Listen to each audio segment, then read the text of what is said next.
যে সাইনটা সবসময় ব্যবহার করেন, যে স্বাক্ষরটা সবসময় ব্যবহার করেন অ্যাকাউন্ট খোলার সময়, ওই স্বাক্ষরটাই দেওয়া লাগে। ঠিক আছে, বাংলাতে এটা আপনার ইচ্ছা, বাংলাতে দিতে পারেন, ইংরেজিতে দিতে পারেন, কিন্তু যে অ্যাকাউন্টটা খুলছেন ওই অ্যাকাউন্ট মানে আইডি কার্ডে দেওয়া আছে তাই দেন ইচ্ছা আপনার শামিমা লিখছে, ওই স্বাক্ষরটাই দিতে হবে। শুধু শামিমা লিখছে, শামিমা এটা বাদই দেন না, এখান থেকে লেখেন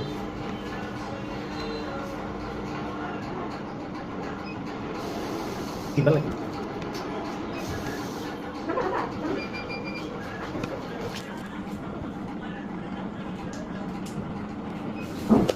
আরো উপরে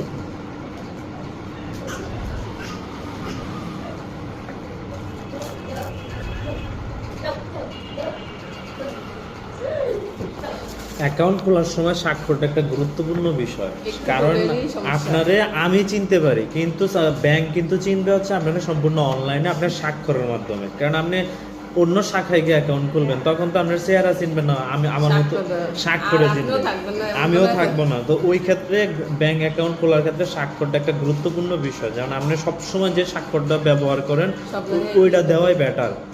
অনেকে আছে নিজেরা খুব পণ্ডিত মনে করে স্বাক্ষরটা চেঞ্জ করে আরেকটা দেয়, তখন কি হয় জানেন, ওই যে এক ব্যাংকে একটা খুলছে আরেক ব্যাংকে আরেকটা গিয়ে খুলতে গিয়ে আর মনে থাকে না কোন ব্যাংকে, তখন একজনের একটা চেক দিয়ে দিছেন,